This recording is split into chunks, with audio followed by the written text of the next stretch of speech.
اعوذ باللہ من الشیطان الرجیم، بسم اللہ الرحمن الرحیم۔ سورہ روم کی آخری آیت پڑھ رہا ہوں۔ وَلَقَدْ ضَرَبْنَا لِلنَّاسِ فِي هَذَا الْقُرْآنِ مِنْ كُلِّ مَثَلٍ، بے شک ہم نے اس قرآن میں لوگوں کے سامنے کل مثالیں بیان کر دی ہیں۔ وَلَئِن جِئْتَهُمْ بِآيَةٍ لَيَقُولَنَّ الَّذِينَ كَفَرُوا إِنْ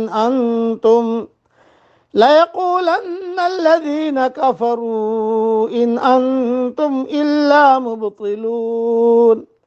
تو ان کے پاس کوئی بھی نشان لا، تو ان کے پاس کوئی بھی نشان لا، یہ بے ایمان تو یہی کہیں گے کہ تم بیہودہ ہو اور تم جھوٹے ہو۔ كَذَلِكَ يَطْبَعُ اللَّهُ عَلَى قُلُوبِ الَّذِينَ لَا يَعْلَمُونَ۔ اللہ تعالیٰ ان لوگوں کے دلوں پر جو سمجھ نہیں رکھتے یہی مہر کر دیتا ہے۔ فَاصْبِرْ إِنَّ وَعْدَ اللَّهِ حَقٌّ وَلَا يَسْتَخِفَّنَّكَ الَّذِينَ لَا يُوقِنُونَ۔ تو صبر کر، یقیناً اللہ تعالیٰ کا وعدہ سچا ہے، تجھے وہ لوگ خفیف نہ کریں جو یقین نہیں رکھتے۔ مختصر نصیحت کی بات عرض کر دیتا ہوں۔ جو اللہ کا بندہ بے آمیز حق کی دعوت لے کر اٹھے، اس کو ہمیشہ لوگوں کی طرف سے حوصلہ شکن رد عمل کا سامنا پیش آتا ہے۔ داعی تمام تر آخرت کی بات کرتا ہے، جبکہ لوگوں کا ذہن دنیا کے مسائل میں الجھا ہوا ہوتا ہے۔ اس بنا پر لوگ داعی کی تحقیر کرتے ہیں، وہ اس کو ہر لحاظ سے نیچا دکھانے کی کوشش کرتے ہیں، حتیٰ کہ ماحول میں داعی کی بات بے وزن بات معلوم ہونے لگتی ہے۔ یہ صورتحال مدعو کے ساتھ داعی کو بھی آزمائش میں ڈال دیتی ہے۔ ایسے وقت میں داعی کے لیے ضروری ہو جاتا ہے کہ وہ اپنے یقین کو نہ کھوئے۔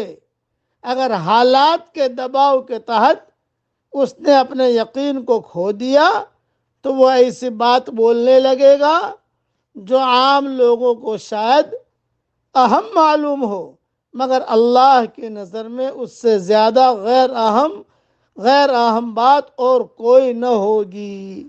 اس لیے داعی کو گھبرانا نہیں چاہیے، اپنے کام میں لگا رہے، خلاصہ کلام یہ ہے، اور محبت کے ساتھ دعوت دیتا رہے، کسی کی برائی دل میں نہ رکھے، اور اللہ کی طرف بلاتا رہے، اور اللہ سے اپنا لو لگاتا رہے۔ اللہ ہمیں عمل کرنے کی توفیق عطا فرمائے۔ اب پڑھ لیجئے میرے ساتھ، اللہم ارزقنی طیبا واستعملنی صالحا۔ اے میرے پیارے اللہ، مجھے پاک صاف روزی دے اور اچھے کاموں کے لیے تو مجھے استعمال فرما۔ یہ دعا حضرت جبریل علیہ السلام نے رسول اللہ صلی اللہ علیہ وسلم کو سکھائی تھی، اور میں کئی مرتبہ اس کے حوالے دے چکا ہوں اور امیجز بنا کر بھیج بھی چکا ہوں۔